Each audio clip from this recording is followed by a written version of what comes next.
Hey, Alana, I've got a question for you. What is your favorite kind of soup? Good question. Right? Yeah, that kind of made me think for a minute. That's a thinker. Imagine if a stranger just asked you that, like in the waiting room at the doctor's office. Yeah, I love that. Actually, I think that would be really cool. I'd be like, I like you. Yeah.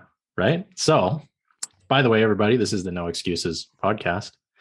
And today we're talking about how to have better conversations, how to develop rapport with people, what kind of questions you can ask to get to know someone better and with ease. Now, credit for the soup question goes to somebody else. Think I think it might have been Jen Cicero that wrote about it in one of her books, but I'm not positive. Um, but the point of the author that I learned that phrase from, if it was Jen, um, was stop asking the same old small talk questions and stop talking about the weather, right? And Yes.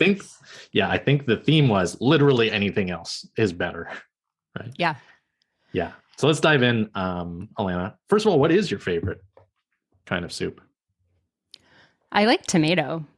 I Tomato? mean, just straight up tomato and grilled cheese sandwich. That's Yeah. like a nice comfort lunch.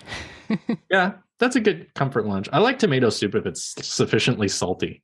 I don't like a Hmm. bland tomato soup. I need like a punchy Yeah. tomato soup. Yeah, I make a homemade tomato soup, but in a pinch, I'll eat Campbell's, but it's not my favorite. It's actually I haven't had it in a while, and it's really sweet if you Sweet. eat it Yeah. now as an adult. Yeah.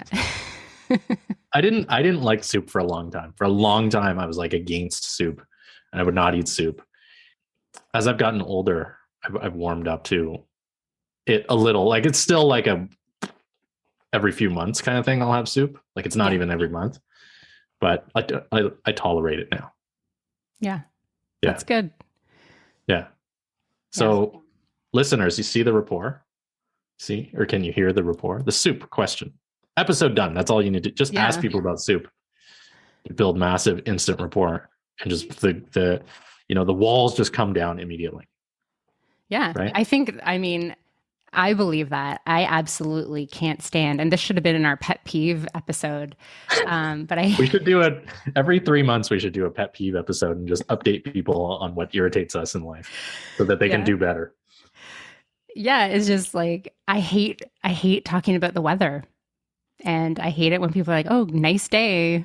Or, you know, how are you? And then it's just like, good, how are you? Good, nice day. Yeah, it's getting hot or it's getting cold. I think these are Canadian questions, maybe, but they really drive me crazy. And um, I want to have a real conversation with you if I'm going to be hanging out or I'm just waiting for my kids or I'm somewhere. And I was listening to another podcast the other day and I heard a really great tip about how to really start a good conversation. And I mean, the soup one is cool, but this one was the acronym TED. So you don't have to use all of them, obviously, but each letter stands for a different thing. So you could be like, hey, Ryan, you have a podcast. So tell me what's your podcast all about? Yeah. So the T is tell me. The E is for explain. So you could, have that conversation where you're like, oh, tell me about your podcast. And then you could be like, explain to me how you started, what made you want to get started as a podcaster. Yeah. And then you move on to D, which is for describe. So it could be like, describe what you love, describe how you come up with your topics. And when you have a conversation like this, you can really understand the person a lot better. Like you understand what they're into, what they value, what their beliefs are. And you also get a good understanding of just like who they are, right? Like what they're all about. And you let them lead the conversation because at this point, you're asking them something that's important to them, right? Asking them to explain something that means something to them. And people love to talk about themselves and people feel special when they're being asked questions about things that are important to them. So Yeah. these questions you basically ask the question, and then the person you're having the conversation with can just talk and talk and talk until you interject with, oh, tell me more about that. Or, describe that was like for you. It's a really easy way to just start a really interesting conversation with somebody. I like it. So the acronym is TED. Reminds me of TED Talks, of course, much beloved series. Tell me about that. Explain that. And what was the last one? Describe.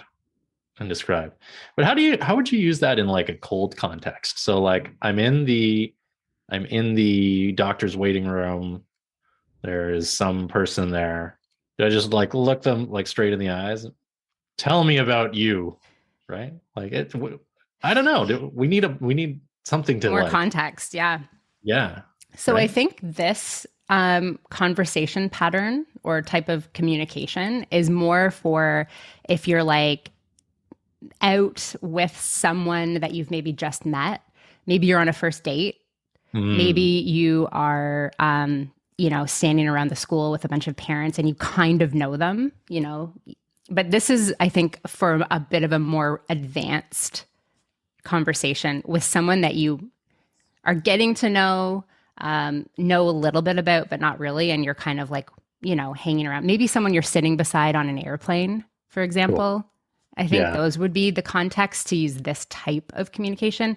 The soup, that's great for the waiting room because you could just be this, random person who's like wanting to start up a conversation and be like, what's your favorite kind of soup? Yeah, I think you're right about that. I think the TED thing is like if some form of communication has been established, it's using the TED formula would be a really good way to deepen the conversation, right? To go from superficial to real, basically. Mm-hmm. What I will say about the soup question is have a justification ready in case the person looks at you like you're crazy. If you're going to use what is your favorite flavor of soup or what is your favorite kind of soup to open a conversation with a stranger or somebody you've not yet talked to, if there's like a long hesitation and they're just looking at you with horror, be ready to be like, because I just read this article or I just heard on the radio this morning that like a person's favorite flavor of soup tells you everything you need to know. Like something like that. In my opinion, like the NLP instructor in me would say, if you're going to, it's a bit risky to ask a weird question like that. So have a backup plan, right? Yeah. It's risky. Not that I'm advocating lying, but no, have a plan, right? Well, and I think it's risky asking that question because the person might A, think you're weird and hesitate, or B, might just say chicken noodle. And then what? And then they're boring and you don't want to talk to them. Yeah. Right? It's almost like a test. Like, hey, what's your favorite flavor of soup? If the person doesn't like smile and look intrigued and maybe laugh a little, then then I just walk away, basically. Yeah. Yeah. Then that's it. Communication terminated immediately. Mm-hmm. No, I'm just kidding, of course. But food for thought. Okay. So we got the soup question. We got the TED formula, which I really like. And so the whole theme of the episode today is how to develop rapport with anyone. And I think the TED formula really will go a long way with that. As long as listeners, as long as you're willing to use a little bit of your intuition to know what to ask about, right? So what are the topics that people want to talk about? When I'm asking them to tell me about X and explain about Y and describe Z, what is X, Y, and Z, right? What do you think? I have some ideas, but what do you think? One, if you already know something, so maybe you're friends with them on Facebook and you saw that they were just posting photos about a trip that they were just on. So you could, if you run into them or you're waiting and you sort of know them, you could say, oh, I saw that you were on a trip recently. I noticed on Facebook you were on a trip recently. Tell me about that. How was it? That's one way that you could start off. But I think, you need to have a little bit of something. The other thing I would say too, and this is a question that I ask people, is just like, what's new and exciting? What's going on? Or, how was your day? No, not how was your day, because that usually is just like good. But what have you been up to today is another question I like to ask people when I run into them. Yeah. Or I'm trying to start up a conversation, because then they're going to say something. And from there, you can hook into whatever they bring up. You could be like, oh, tell me more about that. Or explain what that means. Yeah. I think another good question, kind of similar to one of the ones you mentioned, is, and somebody asked me this years ago, and I liked it. I liked the question, and now I use it, is what are you excited about right now? Mm-hmm. Which is an open-ended question, which, from the NLP standpoint or from the psychology standpoint, forces the person to search inward about what is something that they're excited about in their life, right? Yeah. As opposed to, is there, do you have anything exciting coming up? It's very easy for them to say, not really, but it's like, what are you excited about right now? You're kind of putting them in a position where they need to reveal a little bit about what is going well in their life, which is always a great thing to chat about, right? Yeah. For building rapport and getting to know somebody. Yeah. Another one could be too, like, what are you celebrating today? What are you celebrating today? That might be kind of like a soup question, where they're like taken aback by it, because not a lot of people are like, oh, hey, what are you celebrating today? So it kind of does take you out. It's like an interrupt in your that autopilot conversation too. They're like, oh yeah, what am I celebrating? That's a great question. Yeah. I remember I sat down to dinner at a restaurant with my parents one time, and the server came over, and it was like the middle of the week. Like, it was just normal. Like, we were just out for food. And the server came over and was like, what are we celebrating tonight? And we were all like, nothing. Life. Yeah. Like, I don't remember what we said, but it was like, he was expecting it to be like a birthday or like something. It was, I don't know. But I mean, it is a good question. And the beauty of a question like, what are you celebrating today, is that's like one of those questions where maybe 1 out of 10 people will get really excited and be really delighted if you ask them that. And then you'll have like 9 out of 10 people will be average, will have an average response. But like, to a person who, well, you might catch somebody who is celebrating something specific and they'll be excited about that. But like, assuming you're surrounded by positive minded people, that's a good question for like a high achiever, or a person who's or self-proclaimed high achiever, or a person who's like interested in personal development. What are you celebrating today? Because probably they're going to be in the habit of celebrating things, and probably not a lot of people ask them that question. So I really like that question, depending on the context. If you're a server in a restaurant, use it with a grain of salt. But yeah, that's a good question. And in terms of topics to talk about, I mean, I think the nuclear bomb of topics to get somebody talking about is that which they are most passionate about, right? Oh, yeah, totally.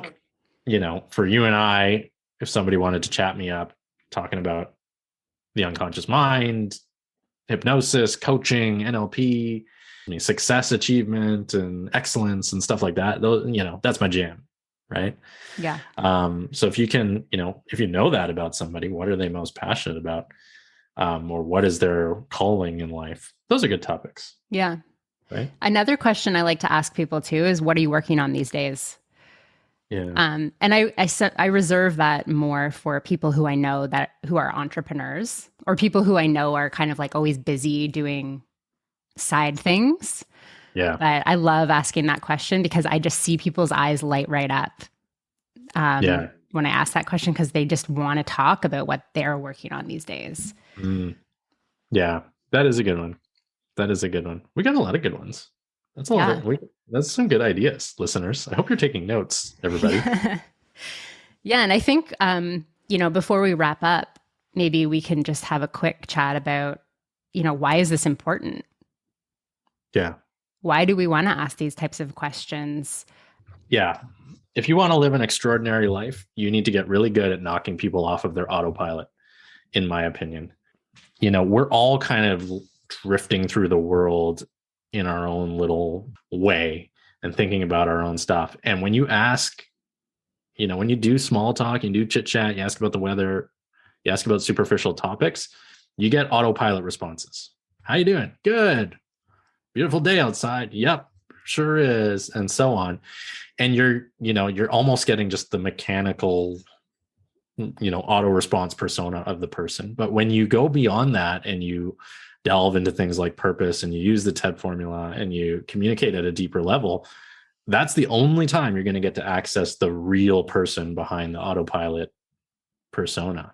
And your life will be richer and your connections with people will be richer and your experience will be better if you become skilled at doing that. We probably should have talked about why this was so important closer to the front of the episodes.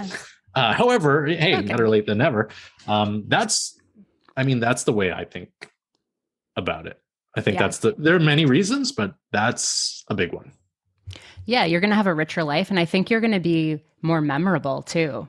Because I think when people see, well, depends, I guess, on the person, but when people see you coming, then they may be like, oh, yeah, we always have good conversations, or whenever he comes by, we always have good conversations. And it's because you're leading the conversation to leave them with, a feeling of feeling good. Yeah. That's how I want to approach conversations is, leaving people, A, remembering me, and B, feeling better for the conversation that we've had. Yeah. I agree.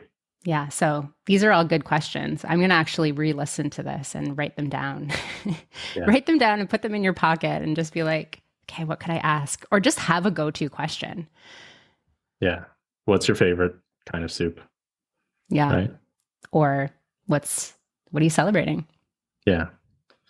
What odor of hand soap do you prefer? I currently have like this brown sugar vanilla hand soap in my office washroom, and it is divine. I have no idea where it came from. I found it like deep in the depths of one of my cupboards. I don't remember buying it or receiving it, but I've deployed it and magnificent. I love it. I love Aesop, but Aesop hand soap is the bomb. Thebomb.com Aesop. Yeah. Hand soap. So this episode brought to you by Aesop hand soap. Check out all their magnificent offer. No, we are not sponsored by anyone. Okay. Not yet. Not yet. That's right. We are now accepting applications for sponsors. If you would like to sponsor, reach out. Okay. Did we get it? I think so. We covered it. We answered the questions you can ask to know someone better with ease. Yeah. Have better conversations, develop rapport with anyone. Yeah.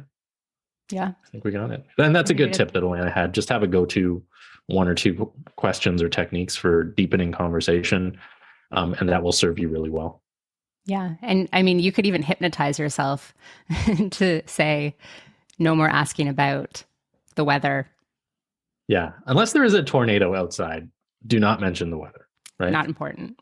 Yeah. All right. That's it. Oh, you have a new website. Talk about I do. Yeah. So you can find me now on my home on the internet at alanabanks.com, or as always on Instagram at alanabankscoaching. You can find me at ryanmontes.com, my home on the internet, or at ryanmontesnlp on Instagram.